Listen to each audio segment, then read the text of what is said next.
Welcome back, my dear friends. A very good morning, good afternoon and good evening to all of you for whichever part of the world you are listening to these lectures and whichever time frame it is or time of the day when you are listening.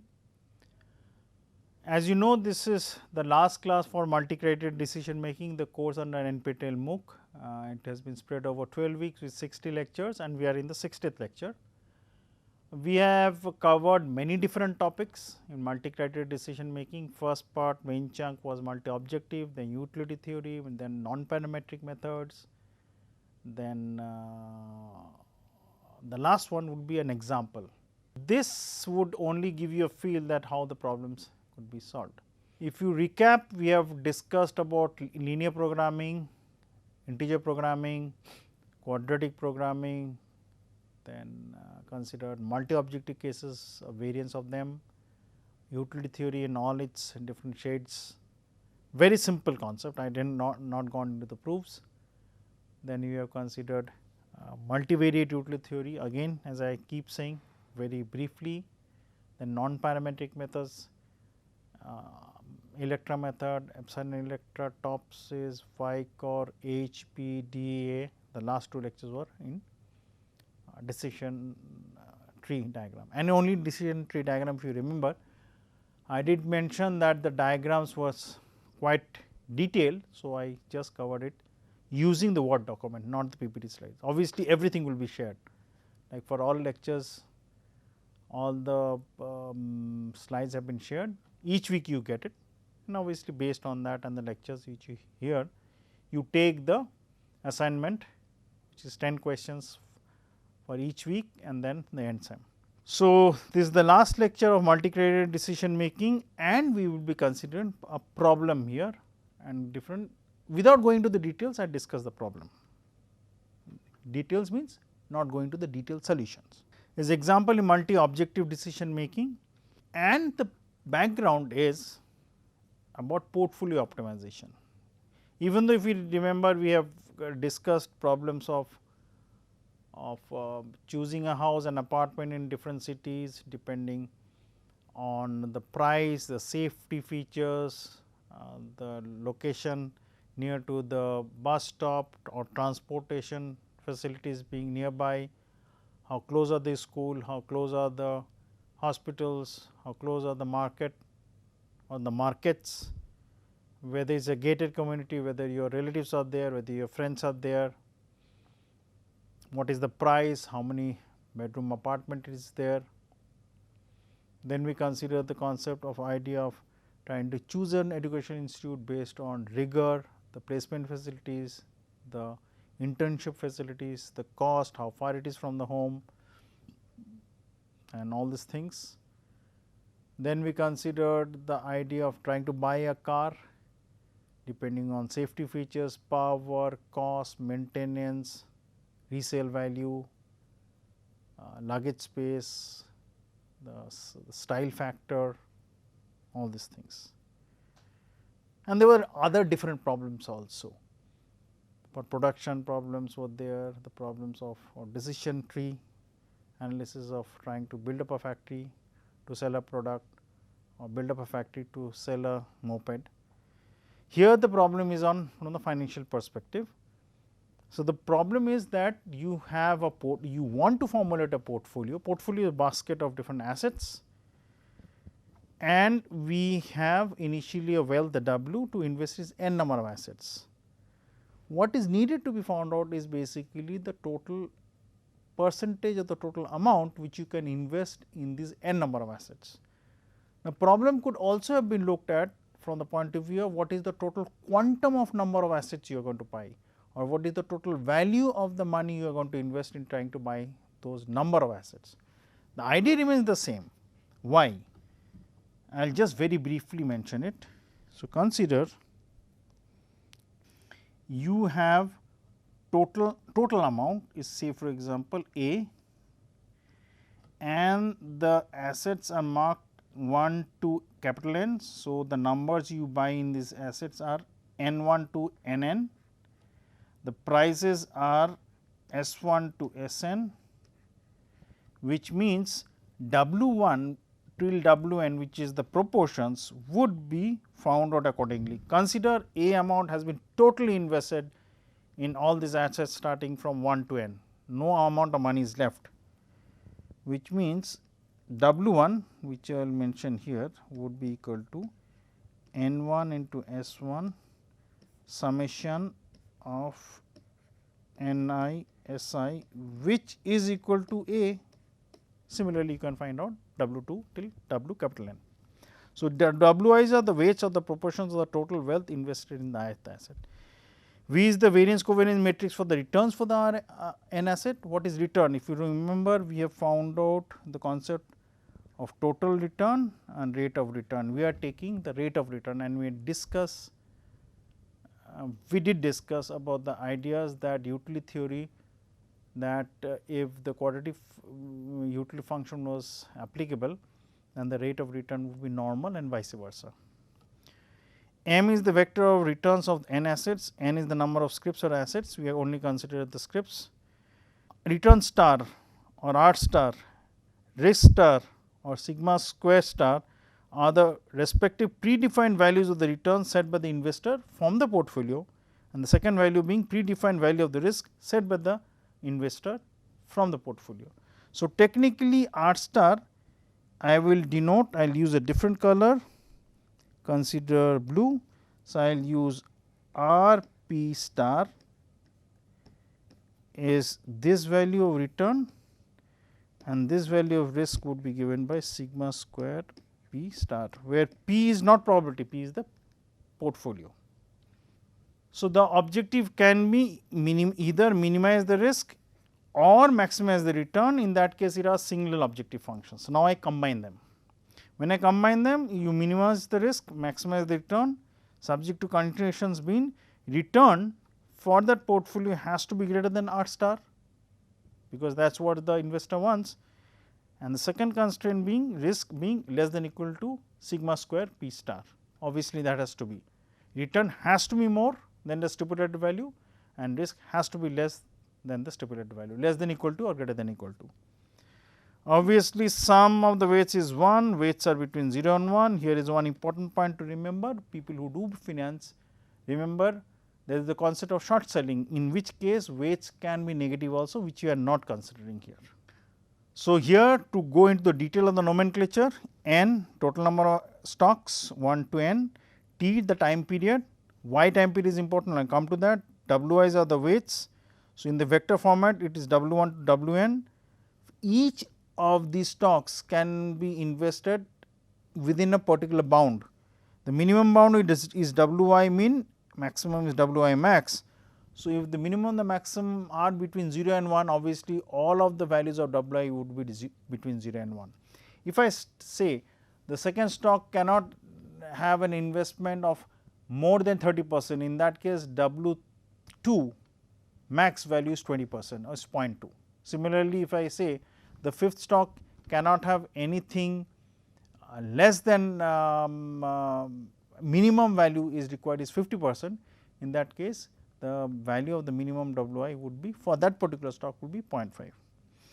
Ri is the random variable representing the rate of return for the ith stock, which I have said, and Rp star is return threshold required by the investor. RIT is the realization of random variable Ri during time period t. Sigma is the standard deviation of the ith stock, rho ij is the correlation, sigma square star p is the threshold value which I have mentioned, SD is the standard deviation, A is the matrix of returns, and B is basically the minimum portfolio which is to be required. I am not going into the details of these, but I will just highlight the important points. Remember that in these multi-objective problems, it can be that you want to buy some stock at each equal interval of time and sell also stocks. So, obviously, buying and selling will entail some cost, because you have to get the help of the broker, consider that. So, obviously, some percentage amount has to be spent both for buying and selling. Those values which I consider is basically W plus being an n vector of stock purchased, and W minus, W plus and W minuses are vector plus means purchased, minus being sold, and W naught again the vector is basically the initial stock value. Q, which is basically denoted as V in when we are doing the actual understanding of the general formulation of the problem, is basically the variance covariance matrix. Why variance covariance matrix? The principal diagonal are the variances and off diagonal element are the variance covariance values for I and j. Now, the first problem, I will only discuss the problem, again I said not go into the solution technique, only discuss the results. The first problem is, I will use two different colors, for the minimization red, maximization green. For the maximization problem, it is maximizing the return. The return is already R I into W I, which I already mentioned. R I is the return for the ith stock, W I is the weight corresponding to the ith stock, minus P transpose. P, this is the, because you have to multiply row vectors and column vectors, and considering that compatibility of row and column multiplication is there in matrix, so that is why it is known as P prime or P transpose. P transpose is into W plus, which is W plus is which are being purchased. So, obviously, there is a price for that, and W minus other, those are sold, that is also price for that. Price means for the broker. Similarly, so you want to maximize this, and from the minimization one you want to minimize the quadratic function. Quadratic function is basically, if you go into it, it is double summation of W I W j sigma I j. W I and W j are the weights, sigma I j is the covariance values for the ith and j. What are the constraints? So, let me start from the simplest one. Sum of the weights, oh, I should use a different color. So, let me use the violet color. Sum of the weights is 1, we know. The weights are between minimum and maximum, we have assumed. The fourth one, if I am going from the last assumption of the constraint, this is like a rate flow equation. W basically which you started with, W plus which you bought, W minus you sold with a plus and minus sign corresponding to the inflow and outflow. This basically is the initial value. The variance covariance matrix is less than equal to sigma squared star P, as I have mentioned, based on the investor's set risk value, and summation of R I W I being greater than R star P is also the return value set by the investor. So, one is, and the first one is basically the constraint based on the values of the individual weights. So, here A is basically a matrix based on the weights parameters, W's are the weights corresponding to the amount which you want to invest in the n number of assets, B is basically the right hand side. They can be formulated accordingly. So, main being the second one, the third one, the fifth one, and fourth and first have been added in order to bring more realistic flavor to the problem.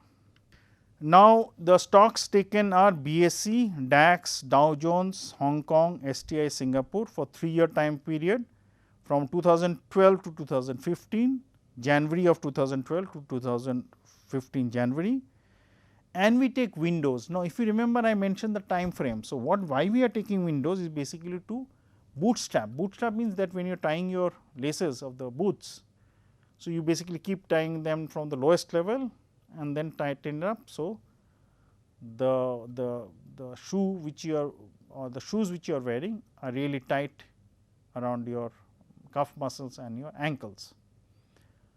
So, bootstrapping is a method of sampling which has different varieties of way of trying to handle it. I am not going to the details, that would fall under the ambit of statistics and simulation.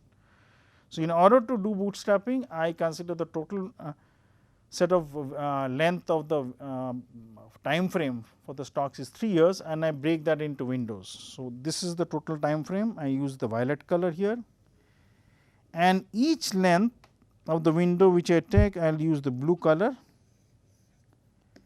and there are, and I keep shifting the windows, L is shifted, but there is a overlap.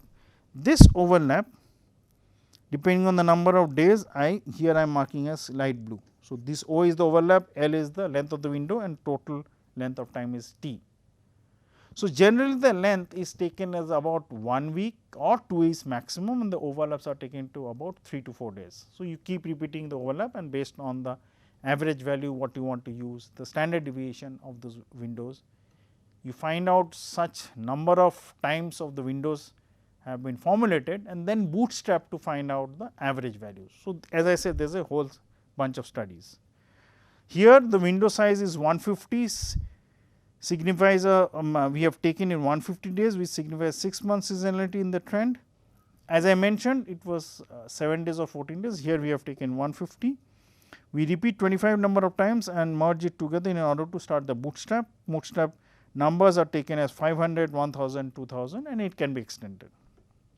So, when we do the rebalancing with the transaction cost, so the first problem, the risk return profile as it should be. So, you remember there was a two functions, one was trying to maximize the return based on the selling and buying cost, and one was the risk variance. So, when I plot it, if you remember, if you have done simple finance, even portfolio analysis, the graph, the risk return is like this, efficient frontier. This is exactly what we are getting. I will use the yellow color. So, not to make the blue dots vanish.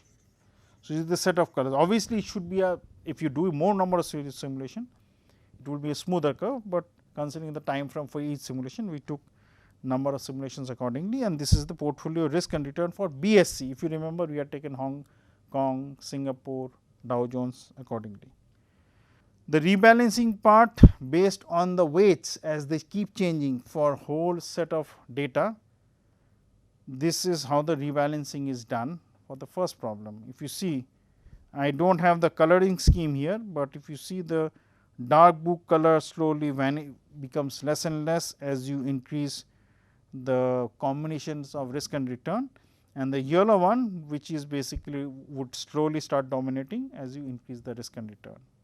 Red also comes into picture, brown is almost stable, and so on and so forth. So, if you had the coloring scheme of the stocks, you can easily find out which stock is being slowly removed, which stock is coming into the picture depending on the combinations of the risk and return for the first problem.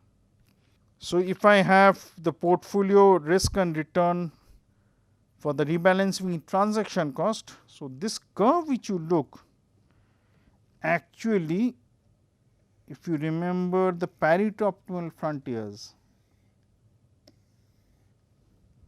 the one which you have done, and if you remember, I had highlighted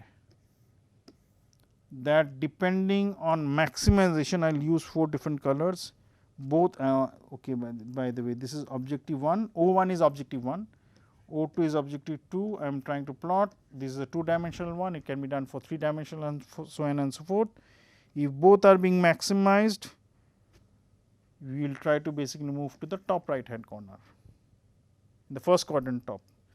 Both are being minimized, you will move in the left bottom corner in the third quadrant. Similarly, one being maximized, another being minimized, the combinations of the points should point in this. I should use the not the green color, my apologies.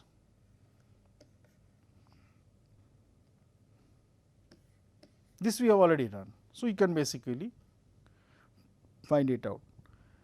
Now, considering the max of return and minimum risk. So, rebalancing is not there, we consider the return, the second one mean return being greater than R p star, risk being less than sigma square p, sum of the weights is 1, and here I want the return average return of the weights is increasing, return should be such it is greater than 1. So, again without going to the details, this is the, if I consider the Hong Kong, I am not considering the BSE. So, I am trying to basically utilize the model for all the scripts, but giving a feel of the diagram. So, then return to risk again similarly like the risk return profile. Here is the asset weights distribution, it looks quite jagged, but this is what we got. So, basically this is a part where one of the stock really dominates and gets overwhelmed with the other one, which is shown in a creamish yellow. Then the risk return profile considering the Pareto optimal frontier is exactly this. If you see, this is f1, f2 and the two objective functions we have considered. Now, we come to the max return over threshold value. So, the minimum, so all are bi-objective. This is the minimization problem, I should mark in red. This is the maximum problem, I should mark in green. Again the constraints are, I will use a different color, violet, greater than RP star. So, here risk is not being brought into the picture, less than equal to sigma square star p is not there in the picture. Sum of the weights is 1, weights are between between minimum and maximum, and the returns considering is increasing are such it is greater than equal to 1. That means, if Ri's are negative, so it will be 1 minus that. So, it may turn out to be on the downward hill. Here I do it for the DAX with the German, again the risk return profile without the scatter plots on the lower side. The general trend looks like risk return profile. The minimum threshold return for the DAX one considering the weight distribution looks like this. I am not explaining, I am just showing you the results. And again the f1, f2 which is the objective function for the third problem considering the Pareto front is this. Obviously, you can have different Pareto front, but I am not going into all those details. And so, with this problem we had considered 3 different problems with rebalancing, simple problem and in the max deviation part.